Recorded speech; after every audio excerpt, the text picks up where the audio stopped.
ગીર સોમનાથના પવિત્ર પ્રભાસ તીર્થમાં આજે ઇતિહાસ સર્જાયો છે। સોમનાથના ઇતિહાસમાં પ્રથમ વખત ભવ્ય સાધુ સંતોની ડમરૂ યાત્રા યોજાઈ। સોમનાથ સ્વાભિમાન પર્વની ઉજવણીના ભાગરૂપે આયોજિત આ રવેડીએ સમગ્ર સોમનાથને ભગવામય બનાવી દીધું હતું। સોમનાથના પટાંગણમાં વહેલી સવારથી દેશભરના સાધુ સંતો ઉમટી પડ્યા હતા। શંખ સર્કલથી લઈ અમીરજી ગોહિલ સર્કલ સુધી યોજાયેલી આ ઐતિહાસિક ડમરૂ યાત્રામાં ગુજરાતભરના સાધુ સંતો જોડાયા હતા। ભગવા ધ્વજ અને શંખનાદ અને ડમરૂના નાદ સાથે પ્રભાસ ક્ષેત્રે જાણે કૈલાસ સમાન બની ગયું હોય તેવો સર્જાયો હતો નજારો। સોમનાથમાં જય સોમનાથના નાદથી સમગ્ર વિસ્તાર ગુંજી ઉઠ્યો હતો। મુખ્ય માર્ગો પર જ્યાં નજર કરો ત્યાં સાધુ સંતો નજરે પડતા હતા। રાતમાં ધ્વજ, મસ્તક પર ભગવો વસ્ત્ર અને મોઢે બમ બમ ભોલે ના નાદ સાથે સાધુ સંતોએ શૌર્ય યાત્રા કાઢી હતી। વડાપ્રધાન નરેન્દ્ર મોદીના સોમનાથના આગમન પૂર્વે સનાતન સંસ્કૃતિનો જય ઘોષ કરવામાં આવ્યો હતો। જે કે સિંહ સાથે પરેશ લશ્કરી કોડીનાર। સોમનાથની સ્વાભિમાન પર્વની આ પવિત્ર ધરતી ઉપર આપ સૌનું હાર્દિક સ્વાગત। આજે ગૌરવની વાત એ છે કે શૌર્ય યાત્રા વીર અમીરજી ગોહિલથી લઈ જેણે જેણે ધર્મ માટે માથા મૂક્યા એની એક યાત્રા, અદ્ભુત યાત્રા। દળ ધીંગાણે જેના માથા મહાણે એનો પાળીઓ બનીને પૂજાવું, ઘડવૈયા મારે ઠાકોરજી ન થવું અને જગતના નાથને, જગતના બાપને જેથી જરૂર પડી હતી તેથી લીલા માથાના બલિદાન જેણે આપ્યા હતા એવા શૂરવીરોની શૌર્ય યાત્રા જેને કહી શકાય। એવી શૌર્ય યાત્રામાં સોમનાથમાં સોમનાથ મહાદેવ ભોળિયા કરું તમારી સેવ, જટામાં વસે માત ગંગેવ અને પતિતને પાવન કરતી પાર્વતીના પતિ ખોળામાં રમે મૂળનો પતિ જાપતિત જપે જતી અને સતી તારી આરતી રોજ ઉતરતી।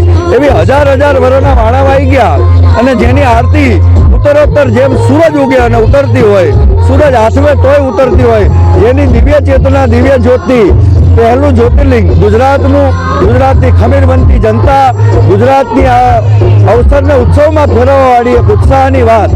એમાંય માનનીય આપણા પ્રધાનમંત્રી શ્રી નરેન્દ્રભાઈ મોદીના એક આગવા કદમને, અભિવાદનને તમામ સંતો પંચદશના અખાડાથી લઈ અને 500 ઉપર સંતો સાધુઓ અહીં પધાર્યા છે। તમામ આજે શંખનાદ કરવાના છે, તમામ આજે રેવાડી કાઢવાના છે અને એ યાત્રામાં, શૌર્ય યાત્રામાં આપ સૌને જોડાવા, આનંદ લેવા અને શિવના આશીર્વાદ લેવા આહવાન। જય માતાજી, જય સોમનાથ। હું છું આપનો પિયુદાન ગઢવી, લોક સાહિત્યકાર। આજે સોમનાથ સ્વાભિમાન પર્વ જે આપણા ભારતના યશસ્વી વડાપ્રધાન માનનીય નરેન્દ્ર મોદીજી જે 1026ની અંદર જ્યારે સોમનાથ ઉપર મહમ્મદ ગજનીએ આક્રમણ કર્યું હતું એને આજે 1000 વર્ષ પૂરા થયા અને પૂર્ણ પ્રાણ પ્રતિષ્ઠા મહોત્સવ સોમનાથનું થયું એને 75 વર્ષ થયા।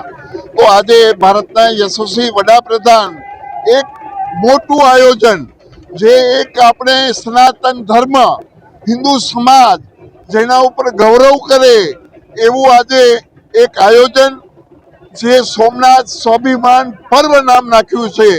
એની અંદર શ્રીપંત દશનામ જૂના અખાડા, આવાન અખાડા, અગ્નિ અખાડા, ત્રણેય અખાડા જોડાઈ કરીને હમણાં એક ડમરૂ યાત્રા અને સાંજે 5 વાગે એક અમારી રવાડી જે અમે કુંભમાં કાઢીએ છીએ, એના પછી ગિરનારમાં કાઢીએ છીએ અને આજે પ્રથમ વખત ગુજરાતમાં જો બીજી રવાડી નીકળી હોય તો સોમનાથ છે।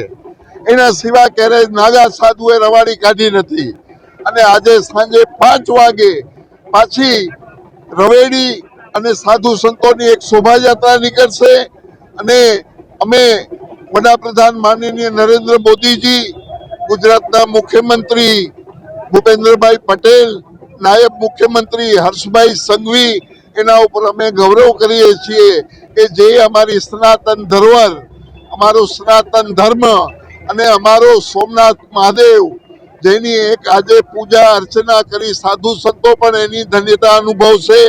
તો ભારત વર્ષ વિશ્વની અંદર આગળ વધે એવી આજે સોમનાથ પાસે બધા સાધુઓ પ્રાર્થના કરશે। બોલો ભારત માતા કી, વંદે।